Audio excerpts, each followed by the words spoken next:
The Cardinal winter sports season is in full swing, and the men's basketball team is on a roll, starting off CCIW play with a 3-0 record, including a big win last week against the nationally ranked Augustana Vikings. They look to continue their streak this Saturday against the Wheaton Thunder.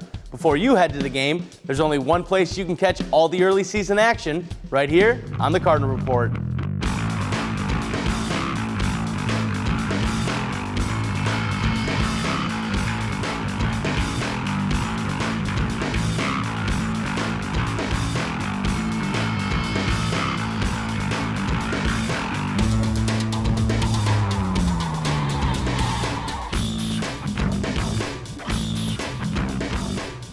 Welcome to the first Cardinal Report of the new year. I'm Marc Dahlquist. Joining me to start things off this week is men's head basketball coach, Todd Raridon. Coach, the season tips off with a 3-4 record, but you guys have gone 6-1 since. Was there a little bit of rust early on? Well, I'm not sure of the rust, but, it just took a little time to get going for our kids. And, we had a couple kids that were new to our program, and we had some reserve players that are now fit into our starting role, and so it just took some time. And we've had some injuries, and so consequently that's separated us from being really, really good at this point in the season. But I think the kids are starting to come around a little bit and starting to see some success. Being a team that's so sophomore and junior dominated in the lineup, did it take you a little while to sort of figure out what was the best five to get out there to start the game? Well, I think from a coaching standpoint, it always takes a time to figure out who's going to play and who's not. And we had some kids returning from a year ago, and that always helps us. But it's just a matter of how how everybody fits into the puzzle fits together, I guess. And so far, I think our kids have been fairly resilient with the injuries we've had and the competition. I mean, we've played some road games against some good competition, and I think that's been a benefit for us as we look down the road. Well, the team was at home this week against the Elmhurst Blue Jays, and they come out with the win to go 7-0 at home. Does the team really like playing in front of their home crowd? Well, it seems that way. I hope it keeps going that way. But, I think that the kids are always comfortable at home. And so it seems like right now we just have to find a way to win more games on the road. And we had a good start at Augustana, and now we just have to keep that going because we have a tough game coming up Saturday. Well, the Cardinal Report was there to see the team's latest victory. In case you missed it, let's go to the highlight. The North Central College men's basketball team coming off a 67-62 win over the nationally ranked Augustana Vikings on Saturday. Landon Gamble and company glad to be back at home to take on the Elmhurst Blue Jays. Zach Boyd would get the scoring started for Elmhurst with the crossover and the floater. Next Blue Jay possession, Jerome Robinson works the post for the bucket and one. Elmhurst keeps the pressure on early as Nick Sanford feeds Robinson down low for the lay-in, and the Cardinals are down 10-4 early on. But they would soon find their rhythm as Kevin Gillespie drives the baseline to cut the lead to 3. Then Gillespie gets the outside game going as he takes the pass from Derek Raridon and drains one to tie it. And why not keep it in the hot hands of Gillespie, this time from the corner to give the Cardinals a 19-14 advantage. But the long-range barrage didn't stop with Gillespie. Aaron Tickness steps out of the paint to join in the fun. Then a hustling Landon Gamble goes to the ground. He's still able to find Vince Kamek in the corner to make it an 11-point game. After missing their first 5 attempts from behind the arc to open the game, the Cardinals would drain 6 from long range in the opening half, led by Tickness, who was a perfect 3 for 3. And the Cardinals would head into halftime with a 39-21 lead. In the second, Cardinals showing their speed as Tickness pushes it up to Landon Gamble for one of his game-high 8 assists. Gamble had 13 points in the game despite only playing 22 minutes. Cardinals go on to win 70-56, staying perfect at home this season and in CCIW play. Coach, you talked about that big win at Augustana. You guys take down the number 3 team in the nation. How big was it to go into their house and come away with the victory? Well, I think anytime you win in our conference and win on the road, it is big. I don't care who you're playing. And in our conference, the games are so close and so tough that, especially on the road, that if you can come away with a victory, I think you have a leg up. And especially towards the end of the season when they start counting for conference championships, I mean, that's going to be big for us to have that road win. But, you have to make sure that you win at home. Those are huge for you, and then anything you can get on the road is going to be gravy for us. But it wasn't easy. I mean, our kids played extremely well. They played extremely hard, and I was very proud of their effort.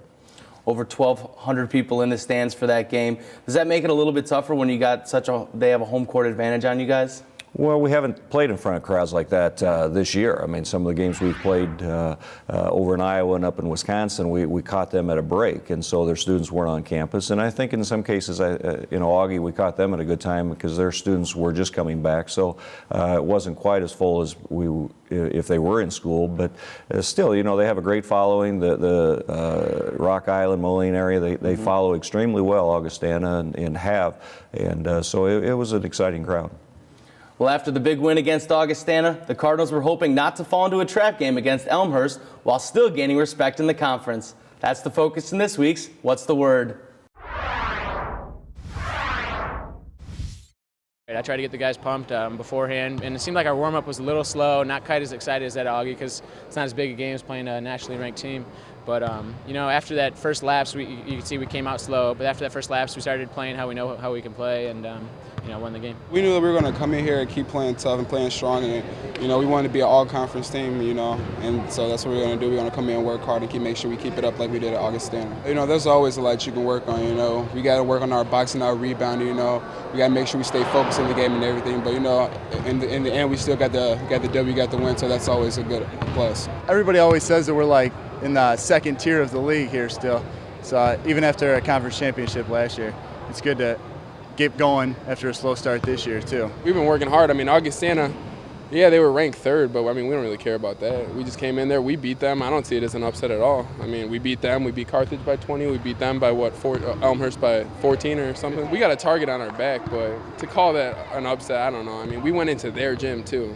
So I don't know how they can call that an upset. Coach, the team was picked in the coaches poll to finish second in the conference. You guys got 2 first-place votes. How competitive is this CCIW from top to bottom? Well, I've said it every year. I mean, it's extremely competitive. There's so many good players on each team that, you have to bring your A game every night out, and whether it's at home or on the road or you're going to lose. And so, it's something that it helps when you have a class like we have right now of sophomores and juniors that understand that because they played a little bit last year and understand the league. And then we have our lone senior in Kevin Gillespie. I mean, he's been through it for 4 years now, and that's extremely important for us, especially from a leadership standpoint. Gillespie really seems to get it done, on and off the court. How much has he meant to this team this past 4 years? Well, he's been a very valuable player for us. He's been our point guard. He's somebody that has to be the extension of a coach on the floor, and it's taken him a little time, but and probably been through some rough times with our program and with me. But it's just the way it is. I mean, at the point guard position, I rely heavily on that position, and I think he understands that, and he's done a great job the last couple of years for us. He's really sort of taken on that leadership role and taken it in stride this year, hasn't he? Well, he has, and he should. I mean, he's a senior, and he's our only senior, so I think the kids respond to him. And he works hard every day in practice, and he brings his A game pretty much every night for us, even in the non-conference. He's doing that with a bad back, and so the kids see how tough he is, and that just carries over.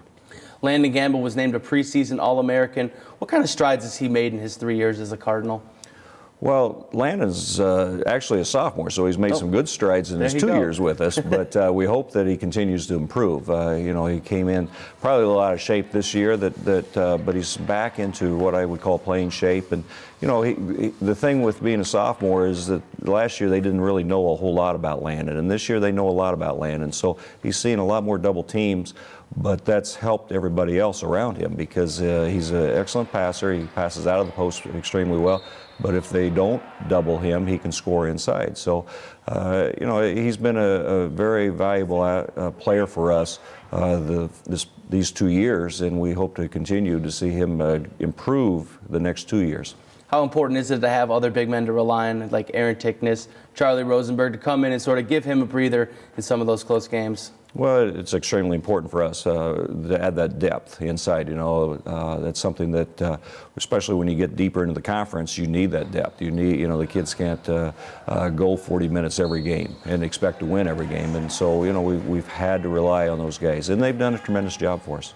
The outside game seems to be working for you guys as well. It seems whenever the post game is working, really opens you guys up, and you have a lot of guys that can hit those three-pointers. Well, we've been fortunate so far that we have shot a high percentage from three-point, and we have the kids that can shoot the three-point shot. So that makes it tougher just to defend the inside. You know, there's been a couple of years where we've just had a good inside game or a good outside game, and teams have taken that away. But this year it seems like we've had a pretty good combination of both inside outside. One of those guys that plays inside, likes to jump outside, Aaron Tickness. He was 4 for 4 from three-point range yesterday. How important is that to have a big man that is so versatile both in and outside the paint? Well, I mean, Aaron had a tremendous game, I thought, last night as far as from an offensive standpoint, and he's capable of doing that. I mean, he's shooting a pretty good percentage from three-point, and the thing that Aaron gives us, too, is his energy, that at the defensive end that we need, that hustle energy that he brings to our team. And he's a tremendous passer. I mean, people don't realize just how well he sees the floor, and it helps when you're 6'6" and you can see the floor that you can pass over people. Well, the starters were on the floor for most of the game yesterday. Is there a point in the season where you maybe want to get some of these guys some rest, or you're still trying to find that rhythm early on? Well, I think I need to get them rest. I think it's taken its toll a little bit with some of our kids, and like I said, when we've had some injuries with back. We've had Aaron had a back injury, Kevin Gillespie's had a back injury, Derek had an ankle injury, Landon Gamble's had an ankle injury. So it seems like everybody we've had, and right now we have C.J. Goldthry that's out with a concussion. So it seems like we've had at some point somebody's always been out, but we have to develop that bench, and that because of the injuries. You never know about an injury. So our bench is coming along. They need more minutes, and that's not their fault. That's my fault for not putting them in for more minutes. But hopefully, as this progresses, that we'll see more of a bench and more improved bench. Don't go anywhere, because after the break, Coach and I will be joined by 2 starters on the team that have helped the Cardinals take down the competition. Keep it right here on the Cardinal Report.